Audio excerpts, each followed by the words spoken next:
Hey everyone, wishing you a day filled with clarity and well-being as we delve into a common question for those practicing intermittent fasting. Does matcha break a fast?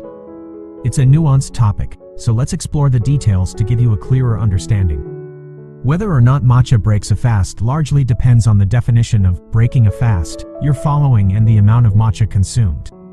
Generally, intermittent fasting aims to keep insulin levels low for a certain period to allow the body to tap into fat stores for energy.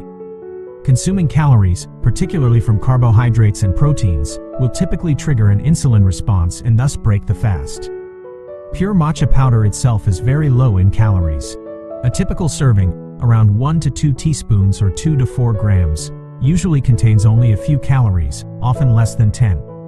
In the context of a strict fast focused solely on caloric intake, this small amount of calories is unlikely to significantly disrupt the fasting state for most individuals.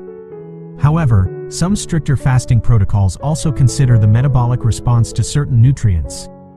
While matcha is primarily known for its antioxidants and minimal macronutrients, it does contain trace amounts of carbohydrates and protein. For very sensitive individuals or those following specific fasting methods that are highly restrictive, even these minimal amounts could theoretically elicit a subtle metabolic response.